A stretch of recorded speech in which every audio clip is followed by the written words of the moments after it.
अस्सलामुअलैकुम viewers and welcome.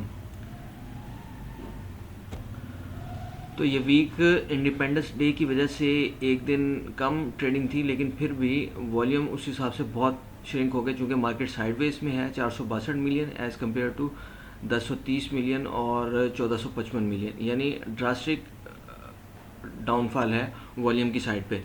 चूँकि इस वक्त मार्केट रेजिस्टेंस एरिया में है, ये 49,000 का रेजिस्टेंस एरिया था जो जून 21 में तकरीबन 2 साल के बाद, 2 साल से कुछ ज़्यादा अरसे के बाद मार्केट उस एरिया में आई है। शेयर्स इंडिविजुअल्स तो नहीं आ सके मोस्टली, लेकिन ये है कि इंडेक्स को कंट्रोल करके तो कुछ हैवी वेट स्क्रिप्ट्स जो हैं उनकी वजह से यहाँ पे ले आया गया है। इस वक्त इस 49,000 के एरिया को आप डेली बेस पे देखें तो क्लियर करना ज़रूरी है कि यहाँ पे एक रेजिस्टेंस है और अब साइडवेज मार्केट होते हुए नीचे सपोर्ट जो है वो 47,000 की बनेगी और रेजिस्टेंस 49,500। इन में से जिस साइड पे मार्केट निकलती है फिर उस साइड पे रैली बनेगी, लेकिन अभी फ़िलहाल यही नज़र आ रहा है कि थोड़ा मार्केट प्रोबेबली साइडवेज होती रहे और थोड़े लोज़ की तरफ चले। अच्छा, इस वीडियो में मैं टॉप वॉल्यूम ट्रेडेड कंपनीज़ जो हैं लास्ट वर्किंग डे में पीएसएक्स में उनकी बात करूँगा। टीपीएलपी है, उसमें ये साइडवेज मूव है और इस वक्त ये एक पीनट नुमा इसमें फॉर्मेशन बन रही है। इसका ब्रेकडाउन होता है तो थोड़ी प्राइस डाउन होने के चांसेस हो सकते हैं और ब्रेकआउट होने की सूरत में 14, 40, 50 की सूरत में फिर ये 15 और 16, 17 रुपये की तरफ निकल सकता है, लेकिन 13.5 से नीचे आने की सूरत में फिर इसकी जो सपोर्ट है वो 13 और 12.5 और 12 रुपये हो जाएगी। हबको इस वक्त अपने हिस्टोरिकल हाइज पे है, ये एडजस्टेड ग्राफ है चूँकि, तो बहुत कम कंपनीज़ हैं जो कि अपने हिस्टोरिकल हाई पे हैं इस वक्त, उनमें से ये एक हबको भी है। चूँकि ये पे आउट इसका बहुत अच्छा है तो इस वजह से ये इन्वेस्टर्स जो हैं इसको बेचना नहीं चाहते।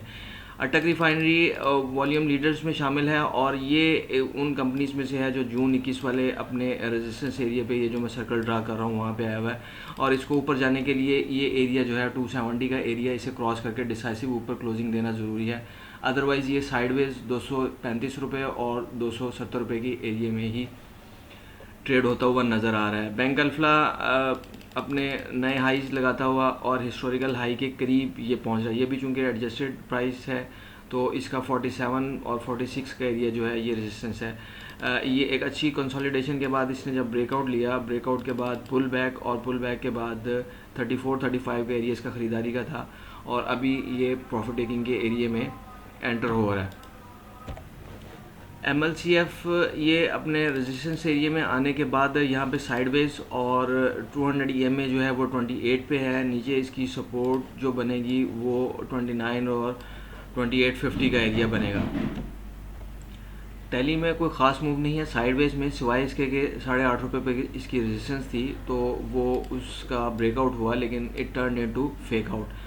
तो इस वक्त ये सपोर्ट जोन में है। एक तो सपोर्ट जोन इस वक्त जहाँ पे 8 रुपये पे प्राइस चल रही है, 7 रुपये 84 पैसे, फिर नीचे 7 रुपये 50 पैसे और अल्टीमेटली इसकी सपोर्ट जो है 6 रुपये 40 पैसे होगी और अभी ये इस मूव का लो जो है वो 5.5 रुपये के करीब सपोर्ट के तौर पे एक्ट कर सकता है।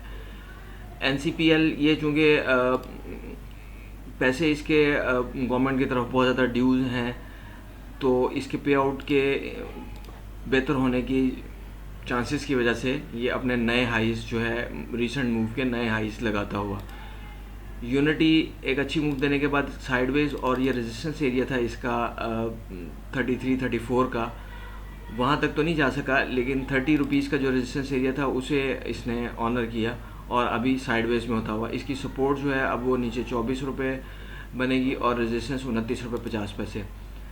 FFBL साइडवेज मूव में लेकिन थोड़ी बुल मूव देना चाहता हुआ, सुई नॉर्दर्न साइडवेज में और ये इसका 49 रुपीज़ का रेजिस्टेंस एरिया जो है ये इसे क्रॉस करके ऊपर डिसाइसिव क्लोजिंग देना और स्टे करना जो है वो ज़्यादा ज़रूरी है। ये सर्कल ड्रा कर दिए हैं आसानी के लिए ताकि आसानी रहे कि 49 का क्रूशियल एरिया कौन सा है। Synergy inverse head and shoulder बना था और उसका टारगेट अचीव होने के बाद यहाँ पे फिर चांसेस पैदा हुए थे कि बाय जनरेट हो, लेकिन वो फेक आउट में कन्वर्ट हो गया। इसकी सपोर्ट जो है 3 रुपये और 2 रुपये 70 पैसे बनेगी, रेजिस्टेंस 4 रुपये का एरिया बनेगा। एनपीएल भी पावर सेक्टर और ये भी बेनिफिशरी है सर्कुलर डेट के पैसे रिलीज़ होंगे तो ये भी शेयर होल्डर को अच्छा डिविडेंड देने की पोजीशन में आ